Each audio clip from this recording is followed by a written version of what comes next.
नए वक्फ कानून को लेकर मुस्लिम संगठन और विपक्ष के लोग कपिल सिब्बल और अभिषेक मनु सिंघवी के भरोसे हैं और ये दोनों ही वकील सुप्रीम कोर्ट में उन्हें जीत दिलवाएंगे और वक्फ कानून पर स्टे लग जाएगा, ऐसा उन्हें लग रहा है। लेकिन वक्फ कानून को लेकर सुप्रीम कोर्ट में केंद्र सरकार की तरफ से दलील रख रहे सॉलिसिटर जनरल तुषार मेहता ने सिब्बल और सिंघवी को ऐसा फंसाया कि वो देखते रह गए। दर्शकों, वक्फ कानून को लेकर विपक्ष ने संसद में खूब अड़चन डाली है, लेकिन मोदी सरकार जहां आराम से जीत गई तो वहीं विपक्ष के भीतर खलबली मच गई और मन कुंठा से भर गया कि आखिर कैसे मोदी नेतृत्व वाली एनडीए सरकार गरीब मुसलमानों को उनका हक दे सकती है। लगता है कि विपक्ष को डर लग गया कि इस तरह से तो उनकी तुष्टीकरण की राजनीति ही खत्म हो जाएगी। समझने वाली बात यह है कि अब विपक्ष के वकीलों को सुप्रीम अदालत में भी मुंह की खानी पड़ रही है। लेकिन आप खुद सोचिए दर्शकों कि कैसे विपक्ष देश को पीछे ले जाने के लिए मेहनत कर रही है, जबकि मोदी सरकार देश को आगे ले जाने के लिए काम कर रही है। फिर भी विपक्ष को होश नहीं आ रहा और कोर्ट में कैसे उनकी फजीहत हो रही है, चलिए बताते हैं आपको इस खबर में। दर्शकों, वक्फ कानून में संशोधन पर सरकार ने पहले संसद में लड़ाई जीती। इसके बाद वक्फ कानून की जंग सड़कों पर आ गई।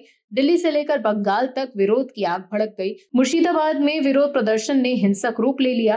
3 लोगों की हत्या कर दी गई, जबकि प्रॉपर्टी का भी व्यापक पैमाने पर नुकसान किया गया। वक्फ संशोधन कानून की लड़ाई अब सुप्रीम कोर्ट तक पहुंच चुकी है। Chief justice of India Sanjeev Khanna की अध्यक्षता वाली 3 जजों की पीठ इस मामले पर सुनवाई कर रही है। वक्फ संशोधन कानून पर अभी तक 2 सुनवाई हो चुकी है। तीसरी हियरिंग 5 मई 2025 को होनी है। इस मामले में केंद्र की तरफ से सॉलिसिटर जनरल तुषार मेहता पक्ष रख रहे हैं, जबकि मुस्लिम पक्षकारों की तरफ से कपिल सिब्बल और अभिषेक मनु सिंघवी दलील पेश कर रहे हैं। वक्फ संशोधन कानून पर सुनवाई के पहले दिन सीजेआई की पीठ ने इस पर अंतरिम आदेश देने के संकेत दिए थे। अगले दिन यानी 17 अप्रैल को जब इस पर सुनवाई शुरू हुई तो केंद्र सरकार की तरफ से पेश हुए एसजी तुषार मेहता की ओर से कुछ ऐसी दलीलें दी गई कि कपिल सिब्बल और अभिषेक मनु सिंघवी दोनों पस्त हो गए। सीजेआई की पीठ ने अंतरिम आदेश के बजाय केंद्र को 7 दिन की मोहलत दे दी और अब केंद्र सरकार अपने जवाब से सिब्बल और सिंघवी की आफत बढ़ाने की तैयारी में है। दरअसल वक्फ संशोधन कानून पर 17 अप्रैल को दूसरी बार सुनवाई शुरू हुई तो तुषार मेहता ने सुप्रीम कोर्ट की बेंच को 2 प्रावधानों पर तत्काल ही आश्वासन दे दिया।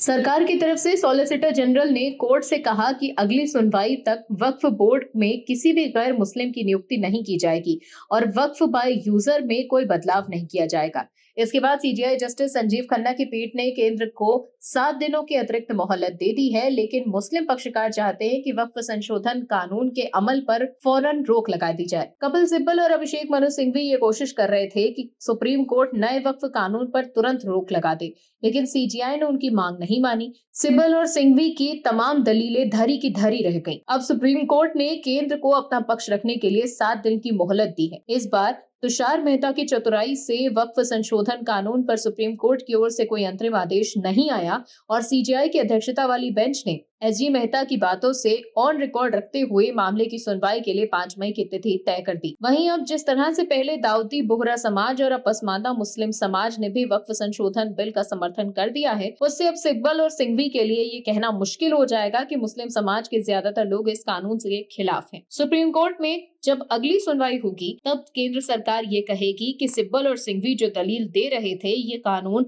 असंवैधानिक है और मुस्लिम समाज के लोग इससे नाराज हैं, लेकिन असल में तो कुछ और ही हो रहा है, क्योंकि मुस्लिम समाज के लोग तो खुलकर कानून का समर्थन कर रहे हैं। Bureau report, OMH news. आप दर्शकों से विनम्र निवेदन है कि चैनल को सब्सक्राइब जरूर करें